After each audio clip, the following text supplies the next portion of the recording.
I mean, you're right, it was short.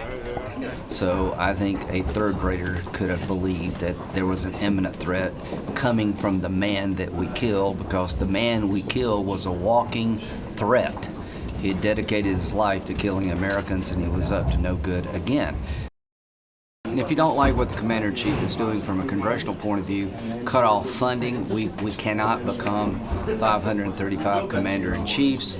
I thought the War Powers Act is blatantly unconstitutional. I've said that for decades.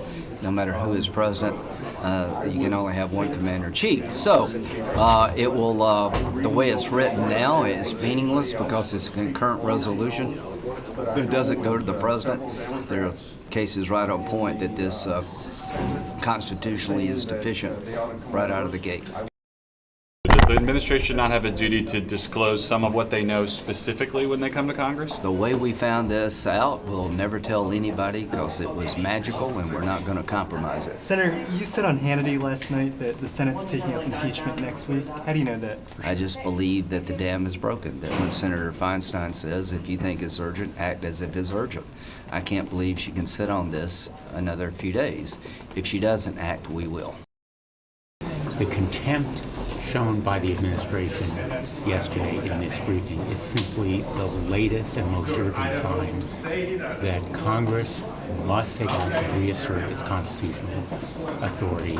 This administration has a conscious, purposeful policy to, in effect, subvert the powers of Congress over war making. And that is demonstrated graphically and dramatically by the contempt shown yesterday in this briefing. We have an obligation to reassert our authority. We need to do it now because, and so what I've heard from my Democratic colleagues is not only a sense of urgency about impeachment, but a trust in the judgment of the Speaker. And I think she will make the right decisions at the right time. Should a Senate war powers vote take place before you start an impeachment trial? Is it that urgent?